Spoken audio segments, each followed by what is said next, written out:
મિત્રો, આજે ધોરણ 12 સાયન્સ અને ધોરણ 12 કોમર્સનું પરિણામ છે. તમે બધા જ સફળ થવાના છો એ અમને વિશ્વાસ છે અને તમારા મમ્મી પપ્પાને પણ વિશ્વાસ છે.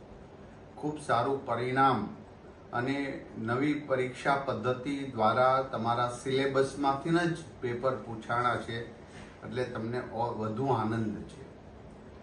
પરંતુ પરિણામ તો આવશે. સફળ થયા છે એમને ખૂબ ખૂબ દિલથી અભિનંદન પાઠવું છું. એ પોતાના વાવેલા સ્વપ્ન સર કરશે.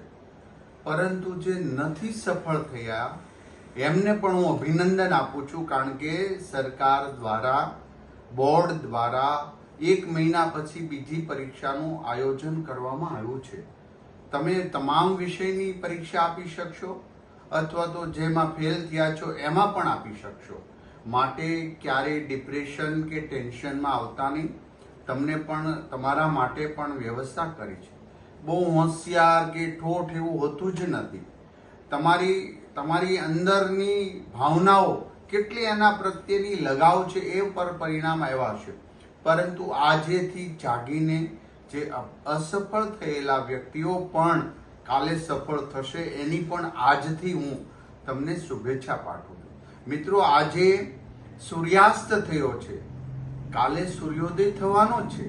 આ બ્રહ્માંડના નિર્માણ પછી એવું ક્યારેય નહીં બન્યું કે સૂર્યાસ્ત પછી સૂર્યોદય ન થયો. માત્ર 12 કલાક જે અંધારું છે, આ અંધારામાં સ્થિત પ્રજ્ઞ બની જાઓ. મમ્મી કદાચ ખીજવાશે, પપ્પા ખીજવાશે, પણ એ તમારા સૌથી નજીકના, તમારા સૌથી શુભેચ્છક છે. માટે કોઈ પણ પ્રકારના ટેન્શન લીધા વગર તમે આજથી જ પાછી બીજી તૈયારી કરવા માંડજો. આટલી મોટી સફળતા પ્રાપ્ત કરનાર તમામ વિદ્યાર્થીઓ, આપ તેજસ્વી છો, ત્યારે તમે તમારા મમ્મી પપ્પાના વાવેલા સ્વપ્નને સાકાર કરવા જઈ રહ્યા છો. 2047નું ભારતના નિર્માતા તમે છો.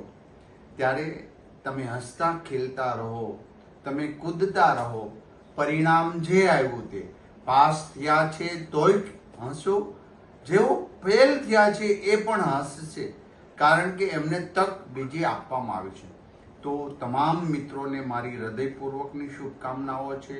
અમારા માટે તો દરેક વિદ્યાર્થી ભારતના શ્રેષ્ઠ નાગરિક બને એવું જ અમે ઈચ્છીએ છીએ. આદરણીય ભૂપેન્દ્રભાઈ પટેલ સાહેબના માર્ગદર્શન નીચે ગુજરાત શિક્ષણ બોર્ડ ખૂબ સારું કામગીરી કરી રહી છે. આટલી મોટી પરીક્ષામાં પણ એક વિદ્યાર્થીને ટ્રેકિંગ કરી એમને ક્યાંય તકલીફ ના પડે. કોઈ વસ્તુ હવે તો આ વખતે ચોરીના પણ બિલકુલ બનાવો ઓછા બન્યા છે. જે તમારી નિષ્ઠા દર્શાવે છે, તમારી સત્યતા દર્શાવે. હું આશા રાખું છું સફળ થયેલા વિદ્યાર્થીઓ ખૂબ સરસ રીતે મહેનત કરી સફળ થયા છે. જેઓ સફળ નથી થયા એમના માટે કાલનો દિવસ સૂર્યોદય થવાનો છે અને 1 મહિના પછી પાછી એક્ઝામ આપી તમે પણ આ લોકોના સાથે મુખ્ય પ્રવાહમાં રહેશો. સૌને હૃદયપૂર્વકની ખૂબ ખૂબ શુભકામનાઓ.